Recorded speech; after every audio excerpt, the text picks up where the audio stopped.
The Zarathian fleet had thought Earth's colonies were nothing but ripe, easy targets, so they erased one without a second thought. What they didn't expect was this: you just killed the wrong people. A single transmission from Earth's High Command followed by an unstoppable fleet of 700,000 warships. The colony on Arcadia 12 had been humanity's pride. Not the largest, not the richest, but the first colony where humans born off Earth outnumbered those who'd made the journey. It was proof that humanity could thrive among the stars, that they were more than just visitors in the cosmos. The Zarathian Empire saw it differently.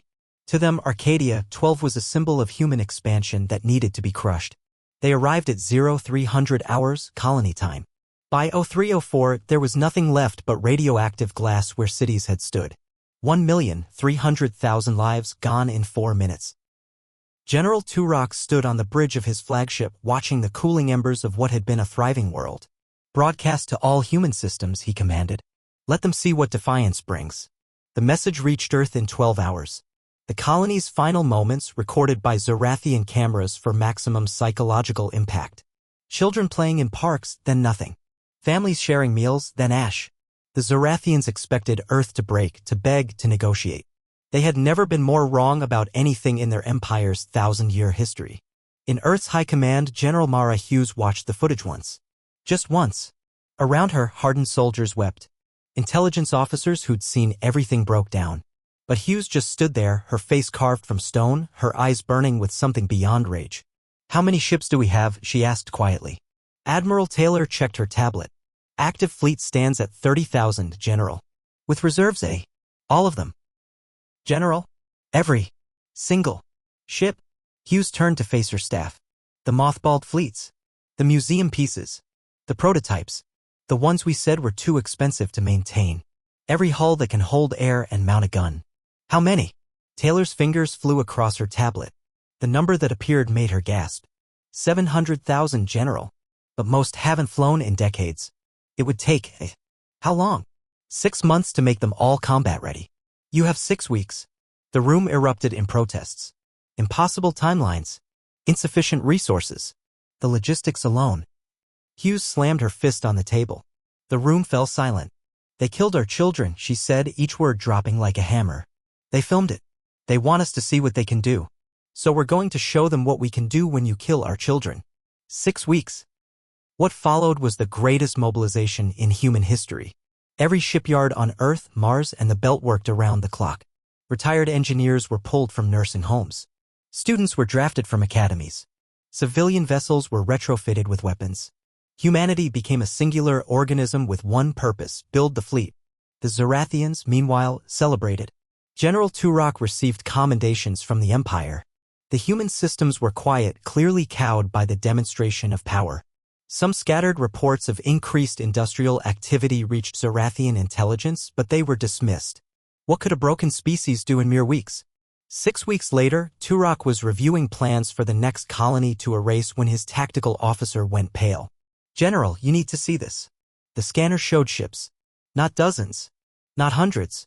Not even thousands. The display kept scrolling, numbers climbing beyond belief. Ships of every class, every age, every possible configuration. Ancient battleships with nuclear weapons. Sleek modern cruisers with energy shields. Converted cargo haulers bristling with improvised weapons. And they all bore the same marking. A picture of Arcadia 12 as it had been, green and alive. This is impossible, Turok breathed. No species can field such a fleet, but humanity could. Because humanity had done something no other species had ever attempted. They'd turned grief into fuel, rage into purpose. Every ship was crewed by volunteers. More than they could accept. The waiting lists for combat positions stretched into the millions. Parents who'd lost children. Children who'd lost parents. Friends, lovers, strangers united by one truth. Arcadia 12 demanded an answer. General Hughes stood on the bridge of the Retribution, Earth's newest dreadnought. Around her, the fleet stretched to infinity. She opened a channel to the Zarathian forces. General Turok. I am General Mara Hughes, Earth Combined Forces. You killed 1,300,000 humans. You filmed it. You broadcast it. You thought it would break us. She paused. letting him see the fleet arrayed against him. You don't understand humans, Turok. When you kill one of us, the rest don't scatter. We come together. When you take our children, we don't negotiate. We end you. This fleet, these 700,000 ships, they're not here to fight a war. They're here to deliver a message. Turok tried to respond, but his words were cut off as the human fleet opened fire.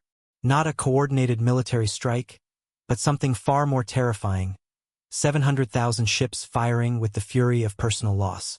The space around the Zorathian fleet turned into a hellstorm of energy beams, kinetic rounds, nuclear missiles, and weapons that defied classification. The Zorathian ships, outnumbered 700 to 1, didn't stand a chance. Shields designed to handle fleet engagements couldn't process the sheer volume of incoming fire. Ships didn't explode, they simply ceased to exist, vaporized by the concentrated fury of humanity. This is madness. Turok screamed as his flagship bucked under the assault. No species sacrifices this much for one colony. Hugh's voice cut through the chaos. That's where you're wrong. Every human on every ship volunteers to be here. They paid their own way, built their own weapons. Because you made one mistake, you thought Arcadia 12 was just a colony. It wasn't. It was our children living their dreams. And you killed them. The Zorathian flagship's shields failed. In the seconds before the end, Turok understood. This wasn't a military response. This was a species-wide howl of rage given form in metal and fire. The humans hadn't sent a fleet. They'd sent everyone who could fly a ship and pull a trigger. As the Zorathian fleet died, Hughes opened a wide channel, broadcasting to every corner of the galaxy. This is General Mara Hughes of Earth. Let the galaxy know what happened here. The Zorathian Empire killed one of our colonies. In response, 700,000 humans volunteered to deliver our answer. Not soldiers. Not a professional navy. Teachers, engineers, farmers, parents, children old enough to fly. All united by one truth. She paused, looking at the debris field that had been the Zorathian fleet. You can kill us. You can destroy our worlds. You can broadcast our deaths. But we will rise up. All of us. Every human alive will come for you. Not because we're ordered to. Because that's what humans do when you kill our children. We come together and we end you. The transmission ended.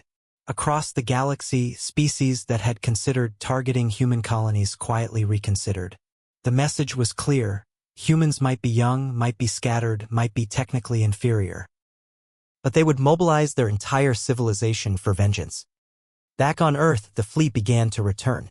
Not in triumph, but in grim satisfaction. They'd sent a message written in Zorathian blood: kill one human colony, face every human alive. Hugh stood on the observation deck, watching the ship stream home.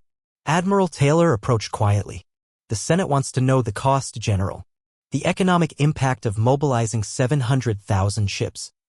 Tell them the cost was 1,300,000 lives, Hughes replied. And the return on investment is that no one will ever think humans are an easy target again. She turned to leave, then paused. You know what the Zorathians never understood, Admiral? They thought they were attacking a colony. They were wrong. They attacked a family. And humans. She looked back at the stars where debris still floated. Humans will burn the galaxy to ash for family. That's not our weakness. That's what makes us the most dangerous species in the universe. We don't just fight for ideas or empire or resources. We fight for each other. And we never ever stop.